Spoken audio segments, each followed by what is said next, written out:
Hello. God, I always start like such a dork.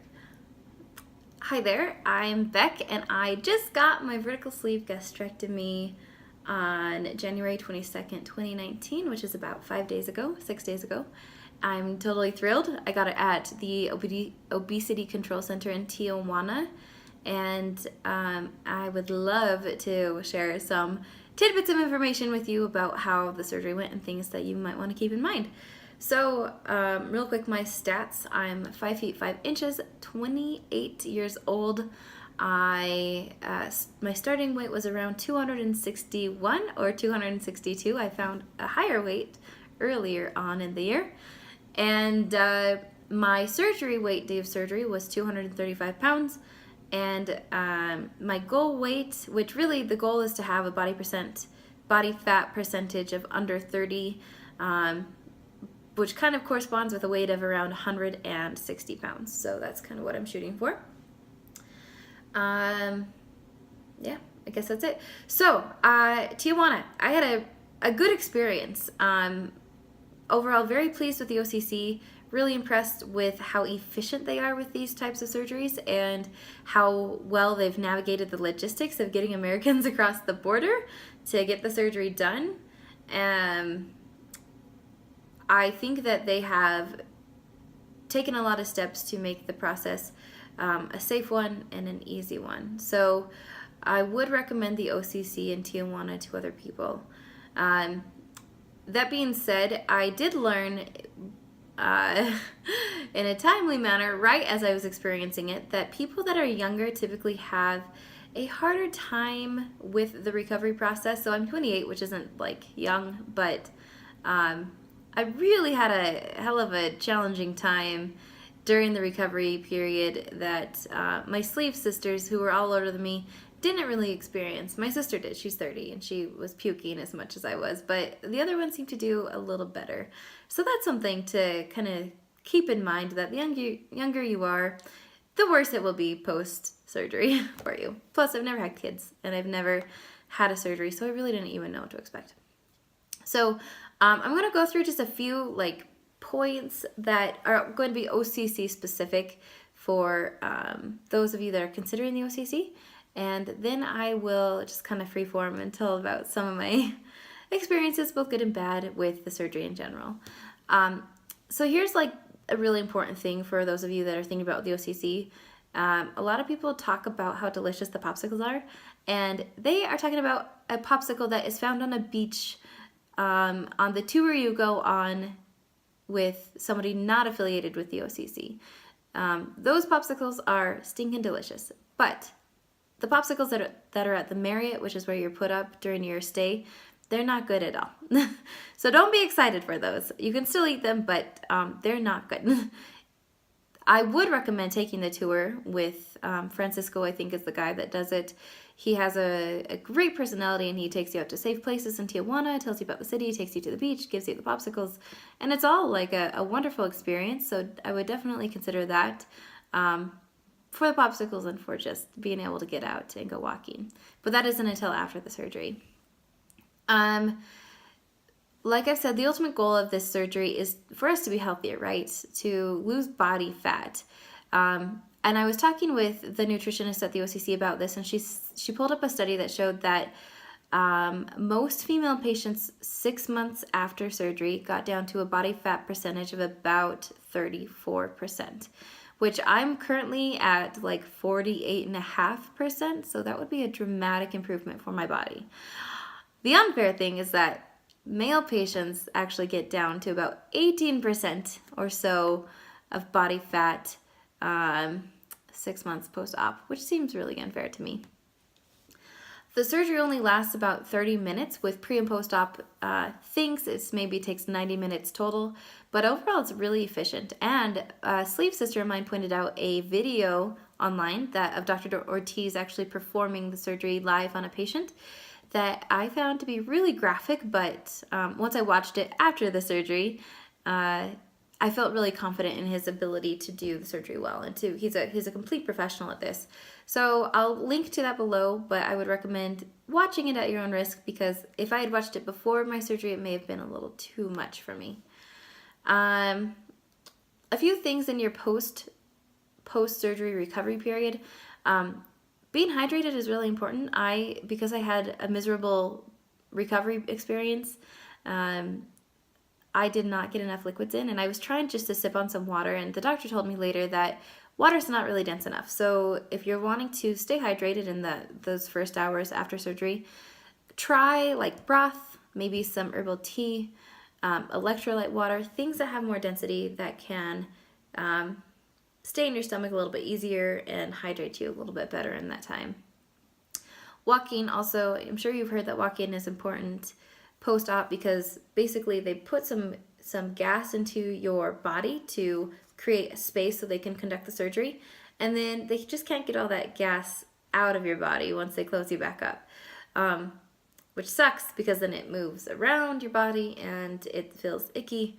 And so walking is really the only way to like integrate it back into your tract and to burp or toot it out, which the doctors say, doctor's orders, burp and toot.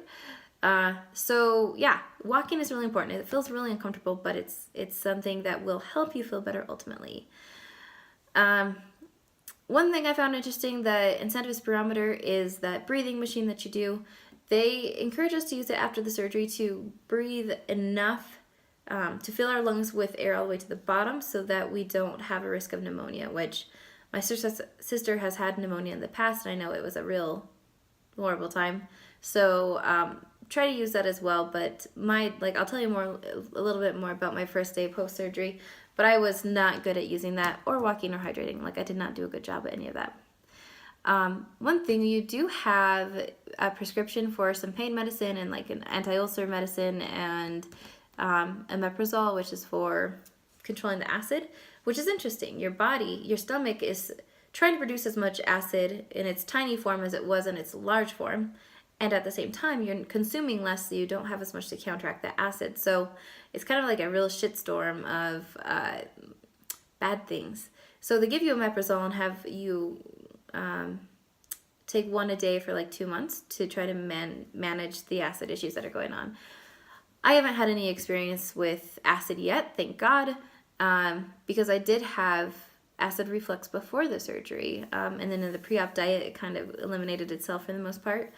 But yeah, you will need to take those pills right after surgery, so maybe consider bringing a pill crusher with you because you can't take tablets right after surgery.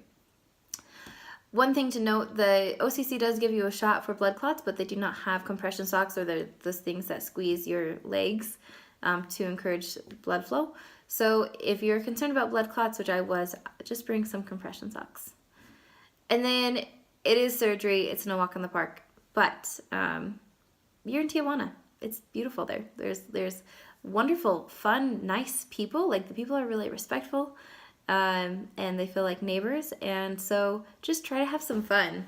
I definitely thought I would be stuck in my hotel room the entire time, especially after that first day of being so sick, but I was actually able to go on the tour and have some fun, and I'm so glad I was able to do that. So, sorry, I would notice. There we go.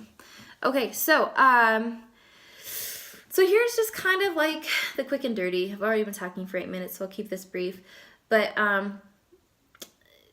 my experience overall was pretty lovely. I visualize things to try to bring good stuff into my life and see good things happening. And so I visualized the surgery going really well and the doctors being really professional and everything just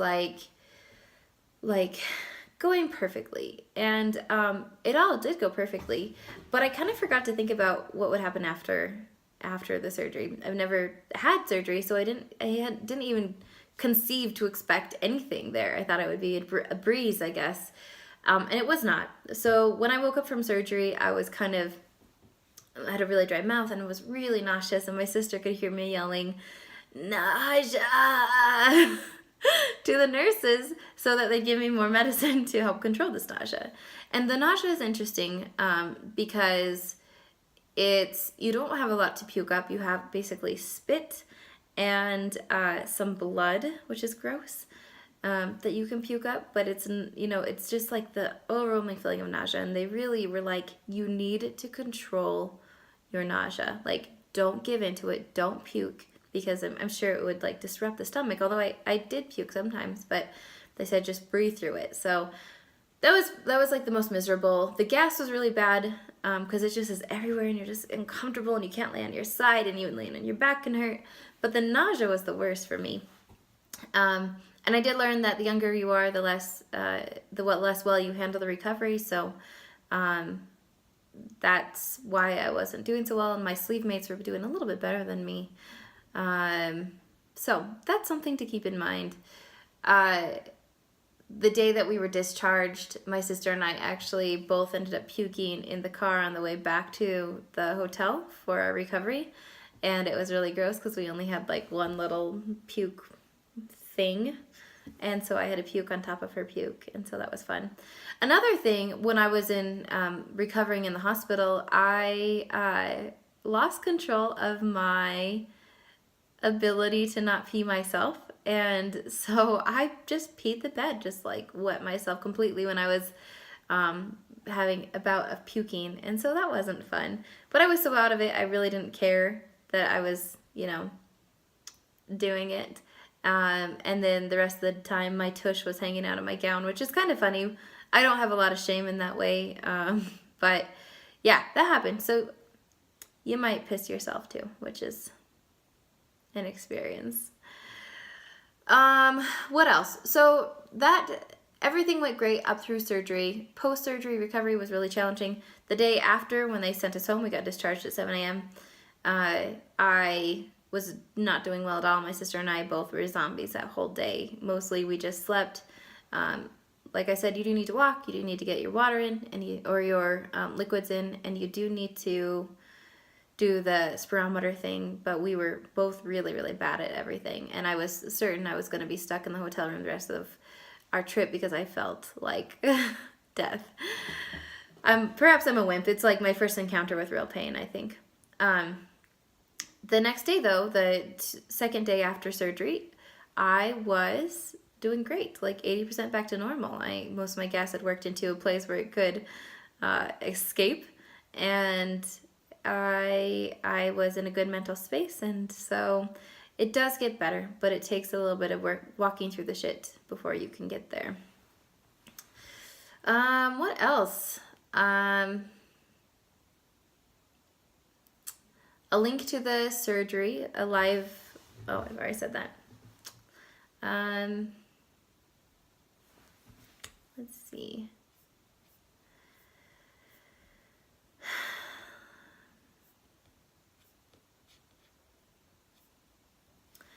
I do have more information about kind of the logistics of the OCC experience from my perspective in a blog, and that blog is linked below. I think that it's going to be a helpful resource for those of you that are either signed up for surgery with the OCC or considering it, because there's a lot of information there, but it kind of says like how you know when to go to the different places and what to expect when you do like the barium swallow and things like that. So if you're looking at the OCC, I would read the blog just to get more information about all of those details. But otherwise, like, I feel great. I'm excited. I would say that for a few weeks here, we have to just be on a full liquid diet. And so I'm drinking my protein shake, which is actually just some coconut milk mixed with some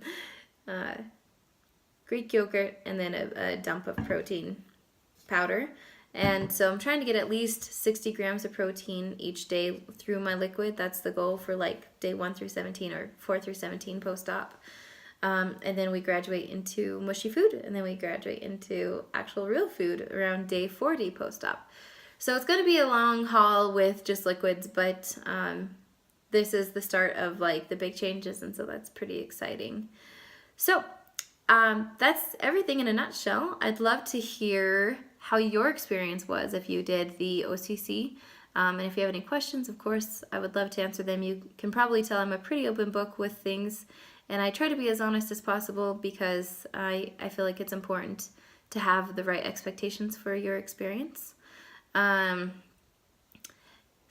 leave comments below. Again, link to that video of Dr. Ortiz performing live surgery also listed below, as well as the link to my blog. I do have a blog with every video post because that's how I process. I write it first and then I do this video. So I'd love if you would read that as well. I will catch you here in a few days with my next post, and here are some before and after pictures of that you really can't tell any difference. Like, if anything, I'm fatter in the second pictures.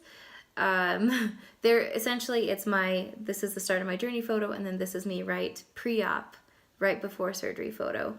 And so this will be the kind of laying the foundation of the next real before and after photos that I'll take in about a month. So thanks, and I'll catch you here in a few.